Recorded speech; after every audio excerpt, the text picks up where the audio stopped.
লাকাদ জাআকুম রাসূলুম মিন আনফুসিকুম, তোমাদের মধ্য থেকেই তোমাদের কাছে একজন রাসূল আগমন করেছেন। আজিজুন আলাইহি মা আনিতুম, এমন একজন পয়গম্বর, এমন একজন নবী তোমাদের কাছে আগমন করেছে যেই নবী তোমাদের কষ্ট সহ্য করতে পারে না। সুবহানাল্লাহ। এমন নবী আসলেন আমাদের কষ্ট নবীর কষ্ট হয়ে যায়, আমাদের দুঃখ মানে নবীর দুঃখ, আমাদের কষ্ট আর দুঃখ নবীর জন্য কঠিন হয়ে যেত। সুবহানাল্লাহ। হারিসুন আলাইকুম, আমাদের কল্যাণের জন্য অতিশয় আগ্রহী ছিলেন আমাদের নবী। সুবহানাল্লাহ। যেখানেই আমাদের ভালো হতো সেখানেই আমার নবী রাহমাতাল লিল আলামিন খুশি হয়ে যেতে। হারিসুন আলাইকুম বিল মুমিনিনা রাউফুর রহিম, শুধু তাই নয় রে বাঙালি মুসলমান, নবী আমার মুমিনদের জন্য সহানুভূতিশীল ছিলেন, পরম দয়ালু ছিলেন। মুমিনের জন্য নবীর প্রাণটা ছটফট করতেন। মুমিনের জন্য সহৃদয়বান একজন মানুষ ছিলেন আমার নবী।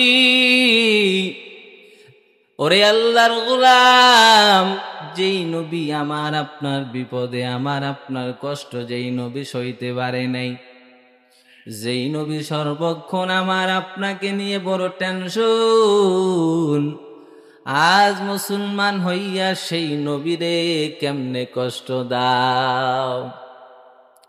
ভাইরা আমার, এমন একজন নবী পাইলাম যেই নবী রাহমাতাল লিল আলামিন। আল্লাহ তাআলা বলেন, ওয়ামা আরসালনাকা ইল্লা রাহমাতাল লিল আলামিন, নবী পাইলাম সারা জাহানের জন্য রহমত। এরে আল্লাহর গোলাম, ওই রহমতের নবী পাইয়া তুমি খুশি না বেজার? যেহেতু ওই নবীকে পাইয়া বড় খুশি, ওই নবীর মহাব্বত ভালোবাসা আমার অন্তরে রাখতে হবে কিনা বলেন। যেই নবীকে পেয়ে আমরা খুশি হয়ে গেছি, সেই নবীর মহব্বত কি আমরা রাখতে পারি না? সেই নবীকে কি আমরা ভালোবাসতে পারি না? অবশ্যই পারি। এবার আসেন, আমি আপনাদেরকে 3টা উদাহরণ দিয়ে আজকের আলোচনা শেষ করব। কয়টা? 3টা। রাসূলুল্লাহ সাল্লাল্লাহু আলাইহি ওয়াসাল্লাম উম্মতের জন্য কেমন দয়া ছিল, কয়টা উদাহরণ দিব? 1 নাম্বার দৃষ্টান্ত বা 1 নাম্বার উদাহরণ, রাসূলুল্লাহ সাল্লাল্লাহু আলাইহি ওয়াসাল্লাম উম্মতের জন্য স্বার্থহীন বাবার মতো ছিল। সুবহানাল্লাহ। বাবা যেমন সন্তানের খারাপ চাইতো না, রাসূলুল্লাহ উম্মতের খারাপ চাই না। রাসূলুল্লাহ সাল্লাল্লাহু আলাইহি ওয়াসাল্লাম সব সময় উম্মতকে ছেলের মতো দেখেছেন। সুবহানাল্লাহ। কিতাবের নাম সুনানে ইবনু মাজাহ, হাদিস নাম্বার 313। কয় নাম্বার হাদিস? কিতাবটার নাম কি? সুনানে ইবনু মাজাহ, হাদিস নাম্বার 313। হাদিসের রাবি আবু হুরাইরা, সাহাবীর নাম কি? তিনি বলেন, ওয়া আন আবি হুরাইরা রাদিয়াল্লাহু তাআলা আনহু قال, আল্লাহর নবীর সাহাবী আবু হুরাইরা রাদিয়াল্লাহু তাআলা আনহু বলেন, قال রাসূলুল্লাহ সাল্লাল্লাহু আলাইহি ওয়াসাল্লাম, রহমতের নবী বলেন, ইন্নামা আনা লাকুম মিসলু ওয়ালিদি লিওয়ালাদিহি, আমি রাসূল তোমাদের জন্য তোমাদের সন্তানের পিতার সমতুল্য। বলেন না সুবহানাল্লাহ। বাবা যেমন সন্তানকে লালন পালন করেন, সন্তানের হাত পাও ধরে সন্তানকে হাঁটা শিখায়, কিভাবে বাথরুমে যাইতে হবে সেভাবে সন্তানকে যেমন হাঁটা শিখায়, সন্তান যেন দ্রুত হাঁটতে পারে এই টেকনিক যেমন বাবা অবলম্বন করে, সন্তানরে হরলিক্স সহ বিভিন্ন ধরনের খাবার, পুষ্টিকর খাবার যেমন খাওয়ায়। কি জন্য বলেন? সন্তানের ভালোর জন্য নাকি খারাপের জন্য? বাবাই যেমন সন্তানের জন্য প্রাণ জোড়া মোহাব্বত। এরে আল্লাহর গোলাম, আমার নবী তোমাদের জন্য সন্তানের পিতার সমতুল্য। সুবহানাল্লাহ। আল্লাহর নবী রাহমাতাল লিল আলামিন। বাবা যেমন সন্তানকে শেখায়, নবী আমাদেরকে শিক্ষা দেয়। ওয়াল্লিমুকুম, আমি তোমাদেরকে শিক্ষা দিচ্ছি। কি বললেন? নবীজি বললেন ওয়াল্লিমুকুম, আমি তোমাদেরকে শিক্ষা দিচ্ছি। ওয়াল্লিমুকুম ইযা আতাইতুমুল গায়িতা, ও দুনিয়ার উম্মত, যখন তোমরা বাথরুমে যাইবা, বলেন কোথায় যাইবা? তোমরা যখন বাথরুমে কদায়ে হাজাত পূরণ করার জন্য যাইবা, খবরদার খবরদার, ফালা তাস্তাকবিরুল কিবলাতা ওয়ালা তাস্তাদবিরুহা, কিবলাকে সামনেও রাখবা না, পেছনেও রাখবা না। যখন বাথরুমে যাইবা, পশ্চিম দিকে মুখ করে পিঠ করে বসা যাবে নাকি? নবী বললেন যখন বাথরুমে যাইবা, ক্যাবলাকে মুখ করেও বসবা না, পিঠ করেও বসবা না। বাবা যেমন সন্তানকে সবকিছু শিখায়া দেয়, নবী আমাদেরকে বাথরুমের ব্যাপারটাও শিখায়া দিলেন। ইয়াহুদি আর বেঈমান এক সাহাবী, নবীর সাহাবীর নাম সালমান ফারসি রাদিয়াল্লাহু তাআলা, বড় আদরের একজন সাহাবী। এক বেঈমান আমার নবীকে গিয়া বলেন, নবী, বেঈমান সালমান ফারসিকে বলেন, এই সাহাবী, কেমন নবী তোমাদের, যেই নবী তোমাদেরকে বাথরুমে কিভাবে যাইতে হয় সেটাও শিক্ষা দেয়। বাম পায়ে ঢুকো, ডান পায়ে বের হও, কারণ ঢুকলে গজব, বের হলে রহমত, তাই কিনা? ঢুকলে গজব, বের হইলে কি? রহমত। বাম পায়ে বাথরুমে ঢুকবা, ডান পায়ে বাথরুম থেকে বের হবা। বাথরুমে ঢোকার সময় দোয়া পড়বা, বের হওয়ার সময় দোয়া পড়বা। কে শিখাইলেন? রাসূলুল্লাহ শিখাইলেন। কে শিখাইলেন বলেন? ফালা তাস্তাকবিরুল কিবলাতা ওয়ালা তাস্তাদবিরুহা। এবার নবী বললেন, বাথরুমে যাওয়ার পর যখন কুলুব ব্যবহার করবা, কি ব্যবহার করবা? এখন উম্মত মনে মনে বড় টেনশন, কয়টা কুলুব ব্যবহার করবো রে বাবা? বাথরুমে যাওয়ার পর বাথরুমে কয়টা কুলুব ব্যবহার করব, বড় কঠিন। এজন্য নবী বললেন, ওয়া আমারা বিসালাসাতি আহজার, বাথরুমে গেলে 3টা কুলুব ব্যবহার করো। কয়টা? মাটির কুলুপ, যদিও এখানে পাথরের কথা বলছেন, কিন্তু পাথর উদ্দেশ্য না, ঢিলার কুলুপ। বলেন কিসের কুলুপ? কয়টা? 3টা ঢিলার কুলুপ ব্যবহার করো। এখন ঢিলার কুলুপ, কোন ধরনের ঢিলার কুলুপ ব্যবহার করব, নবী তাও বলে দিলেন। ওয়া নাহা আনির রাউসি ওয়ার রিম্মা, গোবর দিয়ে বানানো যেই কুলুপ হইল সেটা ব্যবহার করবা না, কারণ গোবর হলো বড় নাপাক। কাঁচা গোবর, শুকনা গোবর দিয়ে যেই কুলুপ বানানো হয়, শক্ত মনে হয় মাটি মাটি, আসলেই মাটি না, কি গোবর। নবী বললেন গোবর, এটা ঢিলা ব্যবহার করবা না। শুকনা গোবর হোক, কাঁচা গোবর হোক, কোন ধরনের গোবর ঢিলা হিসেবে ব্যবহার করা যাবে না। আর কি? ওয়া নাহা আইয়াস্তাতিবার রাজুলু বিয়ামিলিহি, আল্লাহ রাব্বুল আলামিন আমাদেরকে 2 হাত দান করলেন। কয়টা? এখন বান্দা বড় বিপদে, আল্লাহ 2 হাত দিলেন, কোন হাত দিয়ে সোচের কাজ করব? ডান হাত দিয়ে করব নাকি বাম হাত দিয়ে করব? নবী জানায়া দেয়, ওয়া নাহা আইয়াস্তাতিবার রাজুলু বিয়ামিনিহি, খবরদার ডান হাতে সোচের কাজ করবা না। কোন হাতে করবা? বাম হাত দিয়ে করবা। কে শিক্ষা দিলেন? কথা বলেন না কেন? প্রথমে আমরা বিপাকে পড়ে গেলাম। রাসূলুল্লাহ আমাদেরকে কুলুব ব্যবহার করার কথা বললেন, কয়টা করব? নবী বললেন সালাসাতা হাজার, 3টা করো। এখন বিপাকে বললাম যে আমরা গোবর দ্বারা কি কুলুব ব্যবহার করলে হবে নি? নবী বলল গোবর কাঁচা হোক শুকনা হোক ব্যবহার করা যাবে না। এখন বড় টেনশনে বললাম, আল্লাহ হাত দিল 2টা, ডান হাতে সোচের কাজ করব নাকি বাম হাতে করব? নবীজি সাল্লাল্লাহু আলাইহি সাল্লাম বললেন, ওয়া নাহা আইয়াস্তাতিবার রাজুলু বিয়ামিনি, ডান হাতে সোচের কাজ করা যাবে না, বাম হাতে করতে হবে। 1 নাম্বার পাইলেন। 2 নাম্বার দৃষ্টান্ত, 2 নাম্বার উদাহরণ। রাসূলুল্লাহ সাল্লাল্লাহু আলাইহি সাল্লাম মায়া করে আমাদেরকে ভাই বলেছেন। 2 নাম্বার দৃষ্টান্ত কি বলেন? রাসূলুল্লাহ সাল্লাল্লাহু আলাইহি সাল্লাম মায়া করে আমাদেরকে কি বলেছেন? ভাই বলেছেন। কিতাবের নাম সহিহ মুসলিম, হাদিস নাম্বার 472। কত নাম্বার? 472। হাদিসের রাবি আবু হুরায়রা রাদিয়াল্লাহু তাআলা আনহু, তিনি বলেন, وعن أبي هريرة رضي الله تعالى عنه أن رسول الله صلى الله عليه وسلم أتى المقبرة। আল্লাহর নবীর সাহাবী আবু হুরায়রা রাদিয়াল্লাহু তাআলা আনহু হাদিস বর্ণনা করেছেন, রাহমাতের নবী আতাল মাকবারা, একটা কবরস্থানে আসলেন।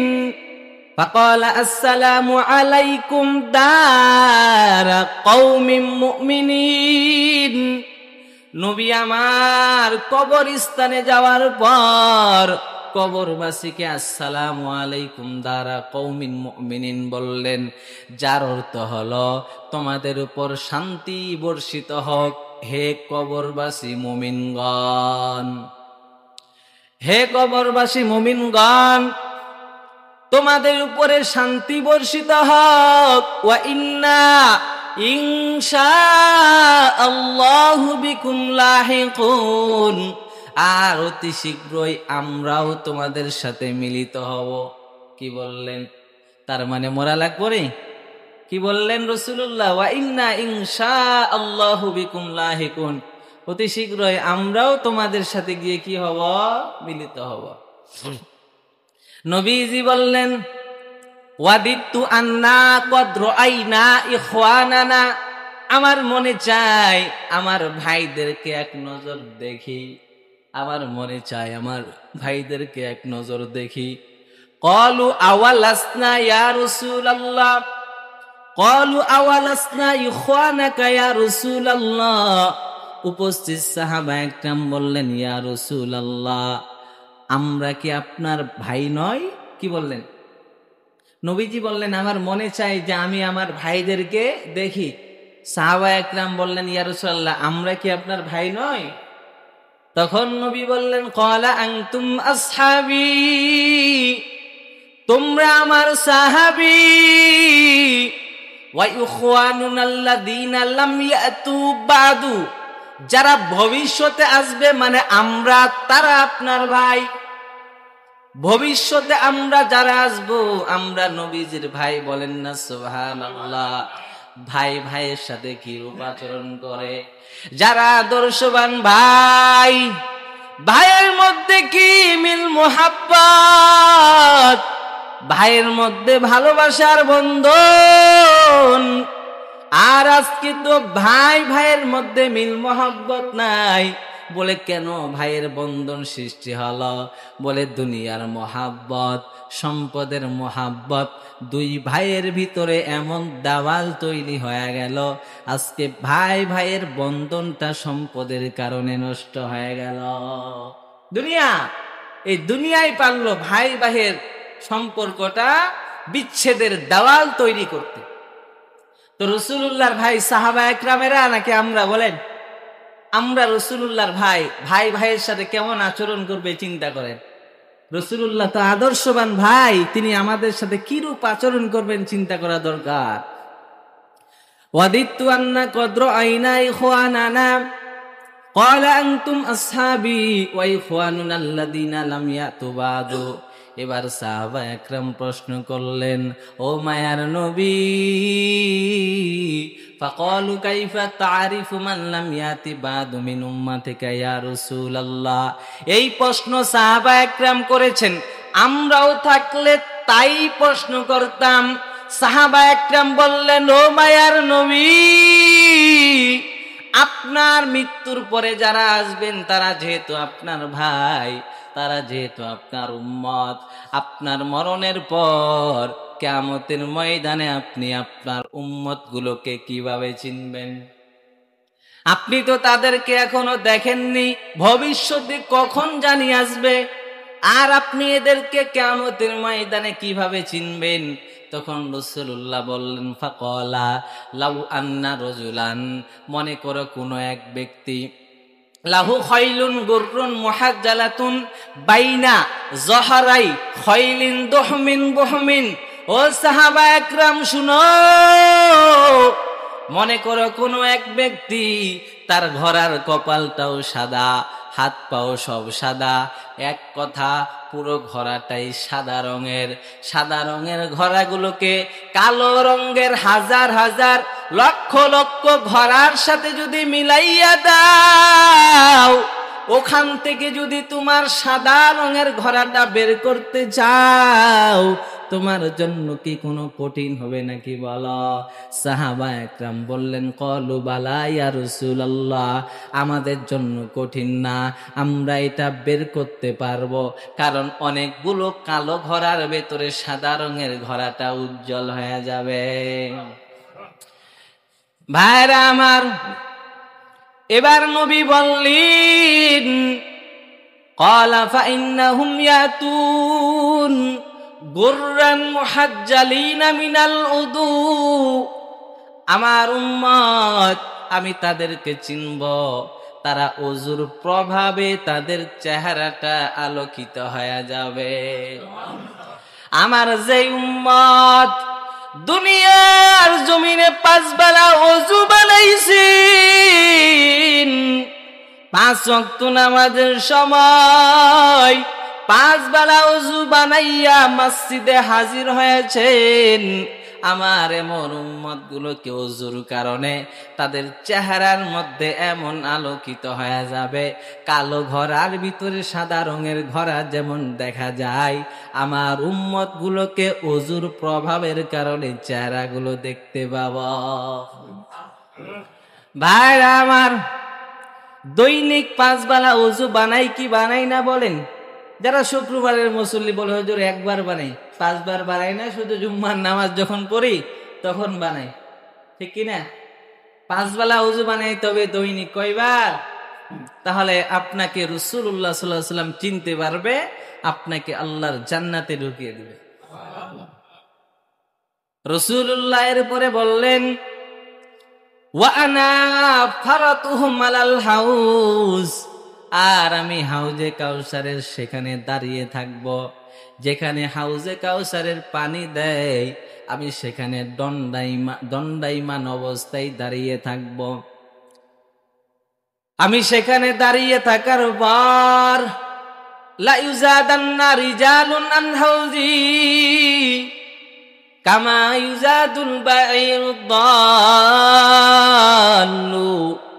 আমি দেখব হাউজে কাউসারের মাঝে আমার এমন কিছু উম্মতকে সেখান থেকে দূর করিয়ে দিচ্ছে, দূরে পাঠিয়ে দিচ্ছে, যেমন বেওয়ারিস উটকে কোনো উটের রাস্তা নেই, যেমন উট জায়গা দেয় না, তদ্রূপ সেই জায়গায় আমার কিছু উম্মতকে দূরে সরিয়ে দেওয়া হচ্ছে। বলেন না আউযুবিল্লাহ। বেওয়ারিস উট বুঝেন? অর্থাৎ উদাহরণটা এভাবেই দিই, যে এলাকাতে যদি 5টা কুকুর থাকে, নতুন একটা কুকুর জয়েন হইলে যেমন 5টা কুকুর মিলে তাকে ধাওয়াইয়া এলাকা থেকে বের করে দেয়, কথা বুঝতেছেন তো? এমন অবস্থা হবে যে রাসূলের কিছু উম্মতকে হাউজে কাউসারের কাছ থেকে তাড়িয়ে দেওয়া হচ্ছে, দূরে ঠেলে দেওয়া হচ্ছে। যখন রাসূলুল্লাহ বললেন, আলা হালুম্মা উনাদিহিম আলা হালুম্মা, আসো আসো, তোমরা হাউজে কাউসারের পানি খেয়ে যাও। ফায়ুকালু, রহমাতান লিল আলামিনকে বলা হবে, ও মায়ার নবী, ইন্নাহুম কদ বাদদালু বাদাকা, ও নবী আপনি তো জানেন না আপনার মরণের পর আপনার এই উম্মত গুলো আপনার দ্বীন শরিয়ার ভিতরে বেদাত ঢুকায়া দিল। আপনার মরণের পর আপনার সুন্নতের উপরে চলে নাই। এরে নবী, আপনার সুন্নতের উপরে না চলিয়া বেদাত কাজ করেছে, দলালা গুমরার কাজ করেছে, এজন্য তাদেরকে আজকে হাউজে কাউসারের পানি পান করানো হবে না। তখন রহমতের নবী বলবেন, ফাকুলু সুহকান সুহকান, তোমরা দূর হয়ে যাও, আমার মরণের পর তোমরা আমার সুন্নত জিন্দা করো নাই, বেদাতে লিপ্ত হয়েছ, আমি নবীর সুন্নতকে আঁকড়ায়া ধরো নাই। এরে আল্লাহর গোলাম, নবীর সুন্নতের মহাব্বত অন্তরে যদি ঢুকায় নাও, তাহলে কাল কিয়ামতের ময়দানে নবীর সুপারিশে জান্নাতে চলে যাইবা। শর্ত হলো নবীর সুন্নত আমাদের ভিতরে ঢুকাইতে হবে। নবীর সুন্নত ছাড়া, নবীর তরিকা ছাড়া, যেই পথে নবী চলতে বলেছেন সেই পথ ছাড়া অন্য কোনো পথে চলা মানে ভ্রান্ত মতামত। কথা বলতে ঠিক কিনা? এবার আসেন তিন নাম্বার দৃষ্টান্ত, রাসূলুল্লাহ সাল্লাল্লাহু আলাইহি ওয়াসাল্লামের উম্মতের জন্য দয়া। বলেন 3 নাম্বার কি? রাসূলুল্লাহ সাল্লাল্লাহু আলাইহি ওয়াসাল্লামের উম্মতের জন্য দরদ। কয় নাম্বার এটা? 3 নাম্বার। কিতাবের নাম সহিহ মুসলিম, হাদিস নাম্বার 202। হাদিস নাম্বার কত? 202। হাদিসের রাবি আব্দুল্লাহ ইবনে আমর ইবনুল আস। কি নাম সাহাবীর? আব্দুল্লাহ ইবনে আমর ইবনুল আস। তিনি বলেন, وعن عبد الله بن عمرو بن العاص أن النبي صلى الله عليه وسلم, আল্লাহর নবীর একজন সাহাবী নাম হলো আমর ইবনুল আস।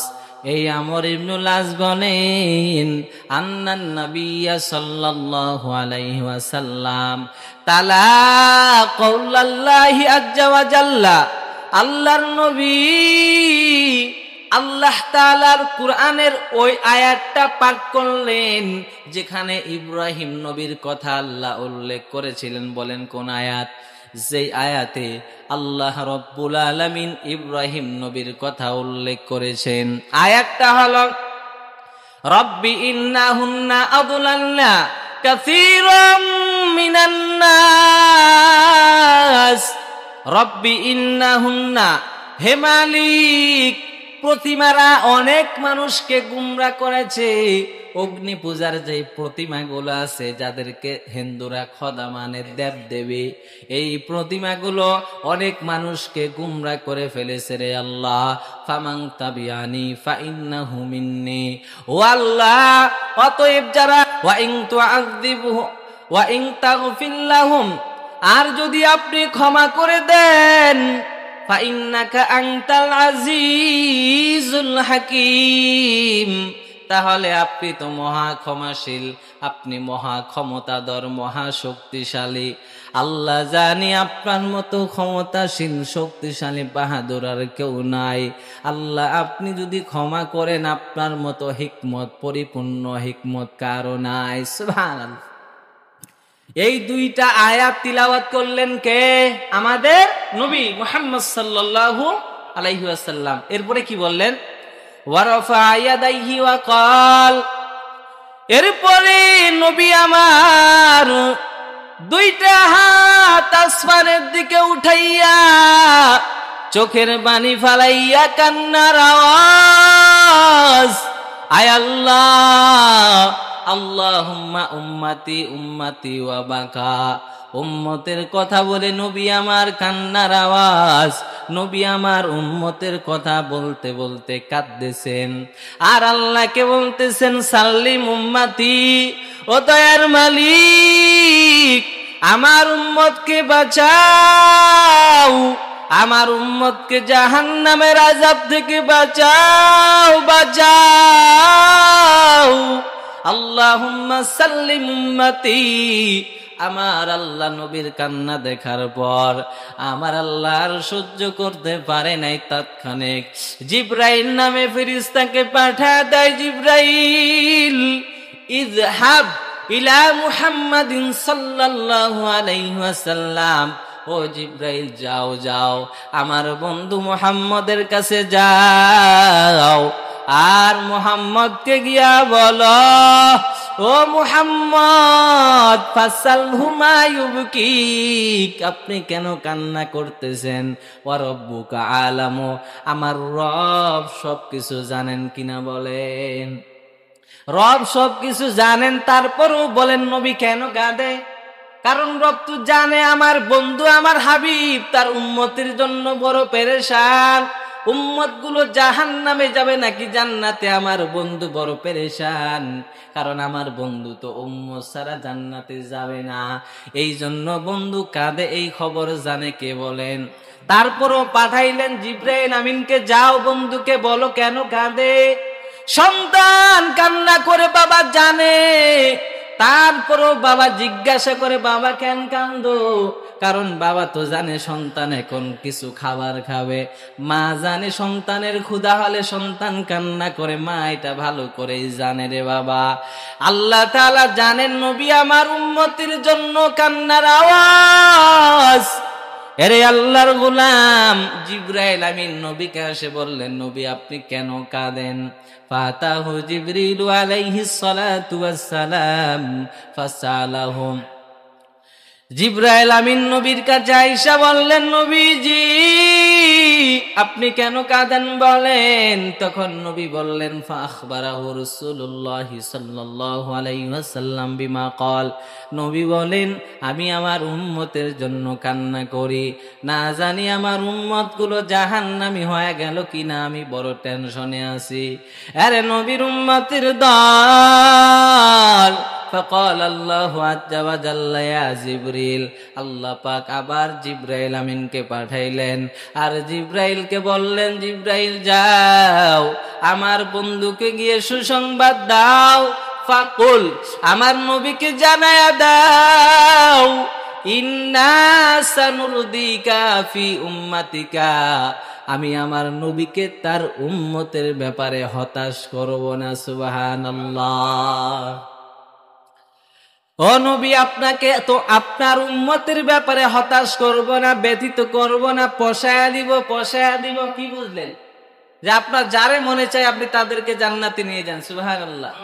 আপনার একসাথে হাদিসের মধ্যে আসছে, কোন বর্ণনায় পাওয়া যায় একসাথে 70,000 উম্মতকে রাসূলুল্লাহ জান্নাতে ঢুকাবো। 1,000 2,000 কয় হাজার? একসাথে 70,000 উম্মতকে জান্নাতে ঢুকাইতে নবী আমার সবাইকে জান্নাতে ঢুকাবেন। সুবহান। এটাই হলো নবী সাল্লাল্লাহু আলাইহি ওয়াসাল্লাম। আজকের আলোচনার বিষয় কি ছিল বলেন? উম্মতের প্রতি রাসূলুল্লাহ সাল্লাল্লাহু আলাইহি ওয়াসাল্লামের দয়া। কয় নাম্বার আলোচনা গেল? 3 নাম্বার। এটা বলেই শেষ করে দেব নাকি এখনই শেষ করে দেব? কালেকশনের কাজ আছে?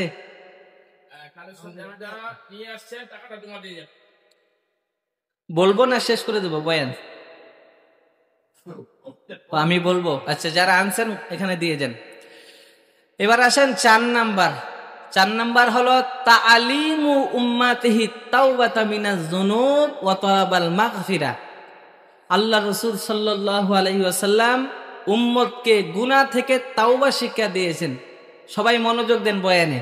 যারা টাকা আনছেন টাকা দিবেন।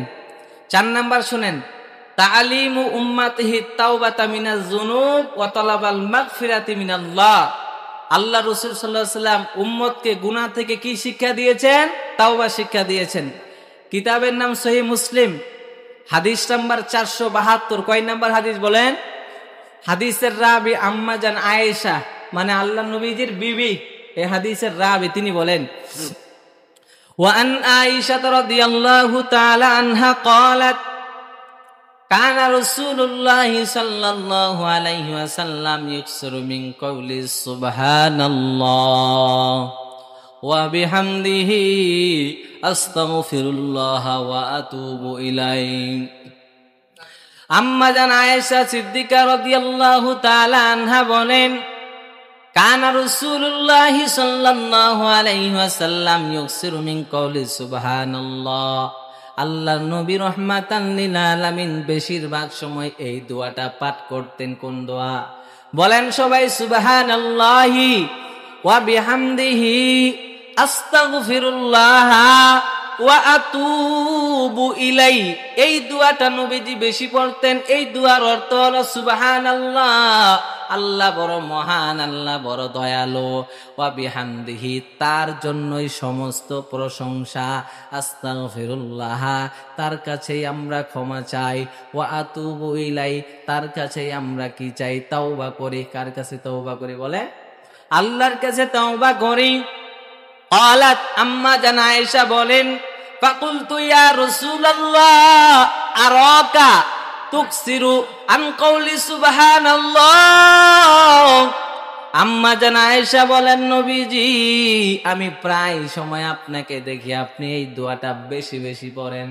দোয়া তো অনেক দোয়া আছে রে নবী, কিন্তু সুবহানাল্লাহি ওয়া বিহামদিহি আস্তাগফিরুল্লাহ ওয়া আতুবু ইলাই, এই দোয়াটা আপনি বেশি বেশি পড়ার কারণ কি?